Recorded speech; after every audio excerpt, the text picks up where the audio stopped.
She had learned to sleep sitting up, seat reclined only halfway, because a body folded flat in the driver's seat of a pickup truck looks like exactly what it is, someone with nowhere else to go. And Nora Vance had learned the hard way that looking vulnerable at 2 in the morning behind a shuttered gas station was its own kind of danger. That was the first thing worth knowing about her. She was 43 years old. She had a mechanic's calloused hands, a duffel bag of clothes, a phone with a spiderwebbed screen, and $11 in a bank account that used to have a house attached to it. She did not have a home. What she didn't know, the night her phone rang with a number she didn't recognize, was that 400 miles away, in a mountain town she hadn't set foot in for almost 20 years, a locked door was waiting for her. Behind it was a secret her grandmother had kept for over 50 years. A secret that would not just change what Nora owned. It would change who she believed she was. The voice on the phone belonged to a lawyer named Grant Ellery, calling from a town called Larkspur Gap, tucked into the folds of a mountain range most GPS systems still struggled to find. "Ms. Vance," he said, "I'm calling regarding the estate of Opal Vance. I understand she was your grandmother." Nora sat up so fast in the driver's seat that she hit her head on the sun visor. She hadn't heard her grandmother's name spoken out loud in almost 3 years, not since the last time she'd tried calling the cabin, and the line had simply rung out. She'd told herself, in the quiet way people talk themselves out of frightening truths, that Opal had just gotten tired of phones. Old women in mountain towns did that. That's what Nora had decided, because the alternative was something she hadn't been ready to hold. "She passed 11 days ago," Ellery said gently, "in her sleep. I apologize for the delay reaching you. Your grandmother wasn't exactly a woman who liked lawyers involved in her business before she absolutely had to be." Nora pressed the heel of her hand against her eyes. In the dark cab of her truck, she let herself cry for exactly 40 seconds. Then she stopped, because crying in a truck you're living in is a luxury you can only afford in small doses. There's always tomorrow to get through, and tomorrow doesn't care that you're grieving. "She left you the property," Ellery continued. "The house, the land, and its contents. I'll be honest, Ms. Vance, it's not worth much. Needs work. Steep, wooded lot. But it's yours, free and clear. No liens. If you can get here, I can have the paperwork ready by Thursday." Nora looked around the inside of her truck, the milk crate she used as a nightstand, the gym bag of clothes, the fast food napkins stuffed in the door pocket because she couldn't afford tissues. A house. Any house. Free and clear. "I'll be there," she said, and for the first time in longer than she could remember, her voice didn't shake when she said it. The drive to Larkspur Gap took 2 days in a truck that burned oil faster than gas, and every mile dragged Nora backward through a life she'd spent a long time trying to outrun. She had grown up in that town. Her grandmother, Opal, had raised her for 3 years after Nora's mother passed. 3 years Nora remembered less as specific events and more as a feeling. Wood smoke, the sound of a socket wrench on a workbench out back, the particular quiet of a woman who didn't waste words, but never once made a child feel unloved for needing them anyway. And she remembered the club. Larkspur Gap had one. A small riding club that had existed for as long as anyone in town could recall. A loose brotherhood of mechanics, veterans, loggers, and mountain folk who called themselves the Blackthorn Riders. They weren't outlaws. They weren't criminals. They were the people who showed up when your barn burned down, who organized the search when a hiker went missing on the Ridge Trail, who rode in formation at the funeral of anyone in town who'd ever needed them, member or not. Nora had ridden with them once. Briefly. In her 20s, when she'd first learned to work a wrench and fell in love with the particular freedom of 2 wheels and an open road, the Blackthorn Riders had, for a short while, felt like the family she didn't otherwise have. And then she'd left. Not just the club, the whole town, the whole life, over a falling out she still didn't like to think about. A promise she'd made and broken. A man named Roy Hutchins, the club's road captain at the time, who she'd trusted completely and then, in a single terrible year, disappointed completely. She hadn't spoken to anyone from Larkspur Gap in almost 18 years. Now she was driving back into it homeless, broke, and carrying a grief she hadn't finished unpacking, to claim a house from a grandmother who, as far as Nora knew, had lived out her last decades as nothing more than the quiet, poor widow on the mountain road. She had no idea how wrong that assumption was. The cabin sat a half-mile off the county road, up a gravel drive so overgrown that Nora's truck bottomed out twice getting to it. When it finally came into view through the trees, her chest tightened in a way she wasn't prepared for. It was smaller than she remembered. The porch sagged on one corner. Half the shingles on the north side of the roof had curled up like old paper. A window on the second floor was cracked, patched with duct tape that had long since given up holding. It looked exactly like what everyone in town had always said about Opal Vance. A poor old widow, living alone on the mountain, getting by on a small pension, and whatever she could grow in a garden long gone to seed. Nora stood in the gravel drive for a long time before she went inside. Grief has a way of making even a broken-down house feel sacred, and she wasn't ready yet to walk through a door her grandmother would never walk through again. Inside, it smelled like wood smoke and old paper and something faintly like machine oil, though Nora couldn't place why. The furniture was simple, worn, mended more than once. A single framed photograph sat on the mantel, Nora, age 8, sitting on Opal's lap on this very porch, both of them laughing at something the camera hadn't caught. Nora picked it up and held it for a long moment, and this time she didn't stop herself from crying. It was near dark by the time she noticed the door. It was in the back hallway, past the kitchen, a narrow door she didn't remember from childhood, painted the same faded green as the walls so it nearly disappeared. It was locked, not with a simple latch, but with a real padlock, heavy and rust-spotted, threaded through a hasp that looked newer than everything else in the house. A poor widow, Nora thought, staring at it, doesn't put a serious lock on a closet door. She didn't have a key. She'd have to wait until morning, until the lawyer's office opened, until she could ask Grant Ellery whether there was a key somewhere in the estate paperwork. She lay down that night on a mattress that smelled like cedar and dust, in a house that was, for the first time in 8 months, actually hers, and she still couldn't sleep. Not from the strangeness of a real roof after so long without one. From that door. The key, it turned out, wasn't in any paperwork. It was in the garden, inside a rusted coffee can buried under a terracotta pot of dead marigolds, exactly where Ellery said Opal had told him, weeks before she died, in case anybody ever needs to get into the shed. The shed, she'd called it. Nora would come to understand that was, in its own way, the funniest thing her grandmother had ever said. The padlock gave way with a groan.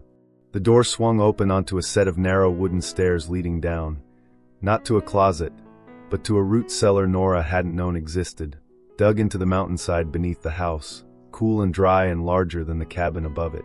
She switched on her phone's flashlight, and the beam landed on something under a heavy canvas tarp, roughly the size and shape of a motorcycle. Nora's breath caught. She pulled the tarp back slowly, the way you'd pull back a sheet from something you weren't sure you were ready to see. Underneath was a motorcycle, not rusted, not decayed, but oiled, covered, cared for. A machine from another era entirely, kept in a state of near-perfect preservation, tires still holding air, chrome dulled only by a light layer of dust rather than decades of neglect. Someone had been maintaining this bike in secret, for years, maybe for decades, and leaning against the cellar wall beside it was a small wooden trunk, its hinges tight, its latch unlocked, as though it had been waiting for exactly this moment. Inside were letters, dozens of them, tied in bundles with twine, yellowed at the edges. A faded photograph of a group of women standing beside motorcycles in front of the very cabin Nora was now standing beneath, all of them young, all of them grinning, all of them wearing matching patches on worn leather vests. Nora picked up the photograph with shaking hands and turned it over. On the back, in handwriting she recognized instantly as her grandmother's, was written, Stone River Sisters, Founding 6, 1971. Nora sat on the cold cellar floor and read letters until the flashlight on her phone began to dim.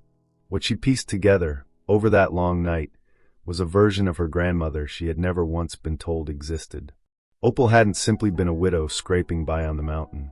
In 1971, at 26 years old, she had been one of 6 founding members of the Stone River Sisters, a women's riding crew that rode alongside the early Blackthorn riders, not as girlfriends or wives on the back of someone else's bike, but as full members in their own right, at a time when very few clubs anywhere would have allowed that. The letters told a story of a woman who had organized supply runs during a brutal mountain winter when the county roads washed out and elderly residents couldn't get medicine, who had ridden 200 miles in a single day to raise funds for a local family whose barn had burned with their livestock still inside, who had, according to one letter from a woman named Lucille Farrow, done more for this town in 10 years than the county's done in 50, and never once wanted her name on a plaque for it. And then, in the later letters, Nora found the harder truth. In 1979, Opal's husband, Nora's grandfather, a man Nora had never known, had been badly injured in a logging accident. The medical bills had taken everything. The small parcel of land the Stone River sisters used as a meeting ground, most of the family's savings, eventually the bike itself, which Opal had nearly sold to a collector from 3 counties over. She hadn't sold it. One letter, written to herself and never sent to anyone, explained why, in Opal's own plain words. Some things you keep not because they're worth money, but because they're proof of who you were before the world tried to convince you that you'd always just been poor. I'll go without a great many things in this life. I will not go without knowing I was more than what people assumed of me. She had hidden the bike instead, kept it maintained in secret, year after year, telling no one, not even, it seemed, her own family, because by then the Stone River sisters had quietly disbanded, life had moved everyone in different directions, and Opal had made peace with letting the town believe exactly what it wanted to believe about her. A poor widow, alone on the mountain with nothing much to her name. She let them believe it for over 40 years. Nora sat in that cellar and understood, with a kind of grief she hadn't expected, that she had done almost exactly the same thing. Hidden the parts of herself that didn't fit the story other people found easiest to tell about her. A homeless woman living in a truck. That was what strangers saw. That was lately what Nora had started to believe was all there was to see. The next morning, word had already reached town that Opal Vance's granddaughter was back. Small towns move information faster than any signal tower, and by early afternoon, a truck pulled up Nora's gravel drive that she recognized even after 18 years. Mostly by the sound of its engine. Roy Hutchins got out slower than he used to. His hair had gone gray at the temples, his knees clearly weren't what they'd been, but his eyes hadn't changed, the same steady, unhurried way of looking at a person like he was waiting to see if they'd run. "Heard about Opal," he said. "I'm sorry." Nora folded her arms, half a wall going up before she could stop it. "You didn't have to drive out here." "No," Roy agreed. "I didn't." There was a silence between them that carried 18 years of weight in it. The year Nora had made a promise to the club, to Roy specifically, about helping organize the town's search efforts when a young rider named Emmett had gone missing on the Ridge Trail during a storm. She'd panicked. She'd frozen. In the chaos, a mistake had been made that wasn't entirely hers to carry, but she had carried it anyway, alone, and instead of staying to fix it, she had left town within the month, ashamed, and never come back. Emmett had been found alive 2 days later. Everyone in town knew that. Nora had never let herself believe it changed anything about what she'd done. "You never called," Roy said. "Not angry. Just true." "I didn't think I had the right to," Nora said. Roy looked past her, toward the cabin, and something in his face shifted, like he already knew, or suspected what she'd found. "Your grandmother used to say the same thing about herself, that she didn't have the right to be proud of who she'd been. Once things got hard, took her years to let that go." Nora felt her throat tighten. "You knew about the bike." Roy's silence was answer enough. "She asked me every few years to help her keep the engine turning over," he said finally. "Never told me why she kept it secret. Never told me not to tell anyone either. I think she just needed one person to know the truth was still down there, in case it ever mattered again." Over the following days, what started as a courtesy visit became something closer to a slow, careful rebuilding. Roy came back the next day, and the day after that, first checking on the roof, then quietly fixing the porch step that had been rotting for years, never asking for thanks, never making a show of it.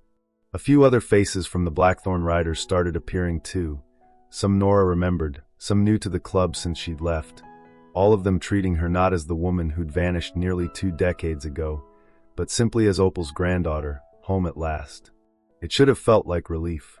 Instead, it mostly felt like pressure. "I don't need charity," Nora told Roy one evening, sharper than she meant to, as 3 club members hauled a load of firewood up onto the porch without being asked. Roy set down the log he was carrying and looked at her steadily. "This isn't charity. This is what people do for each other out here. You used to know that better than anybody. You used to be the first one showing up at somebody else's door with a truck full of wood." "That was a long time ago." "It was," Roy agreed. "Opal never stopped being that person. Not even at the end, broke as she was still the first call anybody made when they needed help." "You think a woman like that raised a granddaughter who's really as different from her as you're trying to act like you are?" Nora didn't have an answer for that. Not yet. That was the real suspense of the story. Not whether the bike would run again, though it eventually would, and not whether the town would accept her back, though slowly, imperfectly it did. The real tension was internal. Whether Nora could let herself be helped, could let herself belong somewhere again, after years of believing that needing people was the same thing as failing them. It took 3 weeks of evenings, Nora's hands finally doing work they hadn't done in years, Roy's guidance quiet and unhurried. The two of them working mostly in silence in the garage Opal had never once mentioned still had power run to it, before the old engine finally turned over. The sound it made, catching and roaring to life in that mountain garage, was somehow both the loudest and the most peaceful thing Nora had heard in a very long time. Word spread through Larkspur Gap the way it always did. And on the following Saturday, without anyone quite organizing it as an event, close to 20 riders from the Blackthorn Riders showed up at the base of Nora's gravel drive. Some on their own bikes, a few in trucks, Lucille Farrow's daughter among them, now in her 60s herself, carrying a leather vest that had belonged to her mother. "She kept this for 50 years, the woman said, handing it to Nora. "Said if the bike ever ran again, whoever was riding it should have it. Never thought that'd be true. Figured the bike was gone for good." Nora held the vest, soft with age, the Stone River Sisters patch still stitched firm on the back, and understood, in a way that went past words, what her grandmother had actually left her. Not a house, not a bike, a proof. The same proof Opal had written about in that unsent letter. Proof that she had always been more than what the world assumed of her, even when the world assumed nothing at all. They rode together that afternoon, Nora on Opal's restored bike, Roy beside her, the rest of the Blackthorn Riders trailing behind in loose formation down the mountain road and into the heart of Larkspur Gap. People came out onto porches to watch. A few remembered Opal well enough to understand exactly what they were seeing. Most didn't need to understand the history to feel the weight of it. A woman riding down Main Street on a machine that had been hidden underground for decades, escorted by a town's worth of people who had decided, without much discussion, that she belonged. They stopped at the small-town cemetery on the hill, where Opal had been buried 11 days before Nora had even known she'd passed. Nora cut the engine and stood beside the modest headstone for a long while, the wind moving through the pines the only sound. "I used to think you didn't have anything to give me," Nora said quietly, not caring that a dozen people stood a respectful distance behind her. Listening or not listening, it didn't matter. "Turns out you were saving the one thing I actually needed. You just made me go find it myself." The story could have ended there, on the hillside, with the engine cooling and the sun going down over the ridge. But the real ending, the one the town still talks about, came almost a year later. Nora didn't sell the cabin. She fixed the roof, patched the porch properly, and turned the old garage into a working shop, the same kind of place where Opal had once quietly kept a secret alive. She started doing mechanic work again, first for the Blackthorn Riders, then for half the town, her reputation rebuilding itself one honest repair at a time. And she did something Opal herself had never quite gotten the chance to do out loud. She helped revive the Stone River Sisters. Not as a secret this time, but openly, a riding group for the women of Larkspur Gap and the surrounding mountain towns, welcoming anyone who needed a place to belong, whatever their story, whatever their circumstances. No questions asked about how far someone had fallen before they found their way back up the mountain. The first woman who joined was, in fact, living out of her car at the time. Nora didn't make her explain herself. She just handed her a wrench and asked if she knew how to bleed a brake line. Some legacies are money. Some are property. Opal Vance's legacy turned out to be neither. It was a reminder, kept running quietly for 50 years in a cellar under a mountain house, that dignity doesn't disappear just because circumstances get hard. and that the people who look like they have nothing left to give are sometimes the ones holding the most important thing of all: proof that it's possible to come back. They say you never really know a person until after they're gone, until the doors get open that they kept closed in life, and the truths come out that pride or grief or plain stubbornness kept buried. Opal Vance spent 40 years letting an entire town believe she was nothing more than a poor widow on the mountain. She did it not out of shame, but out of a quiet kind of grace, protecting a piece of who she'd been until the moment someone who needed it most could find it. And Nora Vance learned, in that cellar, under that tarp, that inheritance isn't only what gets left behind in a will. Sometimes it's the courage to stop hiding the parts of yourself the world has already decided not to look for. If this story moved you, you already know someone who's carrying more than they let on. Maybe it's time to ask them how they're really doing.